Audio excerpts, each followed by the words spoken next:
কাল সারা রাত আমাদের এদিকে কারেন্ট ছিল না, রাতে প্রায় ঘুম হয়নি বললেই চলে, কারণ এতটা গরম। আকাশটা মেঘলা মেঘলা থাকায় ভেবেছিলাম একটু হয়তো বৃষ্টি আসবে, বাট বৃষ্টি আসার কোনো নামগন্ধ নেই। ভোর 4:30টার সময় আমি আর আমার মা দুজনে মিলে একটু হাঁটতে বেরিয়েছি। রাস্তাঘাট দেখতে পাচ্ছ কতটা ফাঁকা।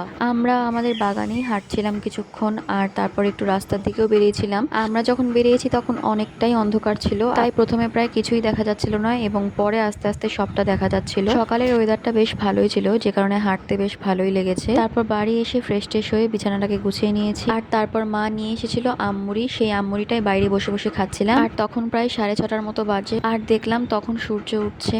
আর এরপর 7টার সময় আমার স্টুডেন্ট আমাদের বাড়িতে পড়তে চলে এসেছিল। ওকে ছুটি দেওয়ার কিছুক্ষণ আগে আমাদের এখানে কারেন্ট এসেছে। এরপর আমি খেয়ে নিয়েছিলাম থানকুনি পাতার রস, যেটা খেলে কিন্তু আমাদের শরীরের জন্য ভীষণ উপকারী। আর তারপর আমার একটা পার্সেল চলে এসেছিল, যেখানে আমি অর্ডার করেছিলাম একটা সেলফি স্টিক। এটা দিয়ে কিন্তু আমি এরপর নেক্সট টাইম থেকে ভিডিও বানাবো, সেই কারণে এটা পার্সোনালি অর্ডার করা, কারণ এটার সাইজটা অনেক ছোট বড় করা যায় সেই কারণে। তো যাই হোক, এরপর বেশি দেরি না করে ঝটপট যে স্নানটা সেরে নিই। আর এখন যা গরম পড়েছে, একবার স্নান করলে হয় না, সকালে একবার স্নান করলে মনে হয় বিকেলে আরেকবার স্নান করতে হবে। তো যাই হোক, ভিডিওটা অনেকটাই লেন্দি হয়ে যাচ্ছে, তাই আর বেশি বড় করলাম না। আজকের জন্য এতটুকুই, দেখা হচ্ছে অন্য একটা ভিডিওতে।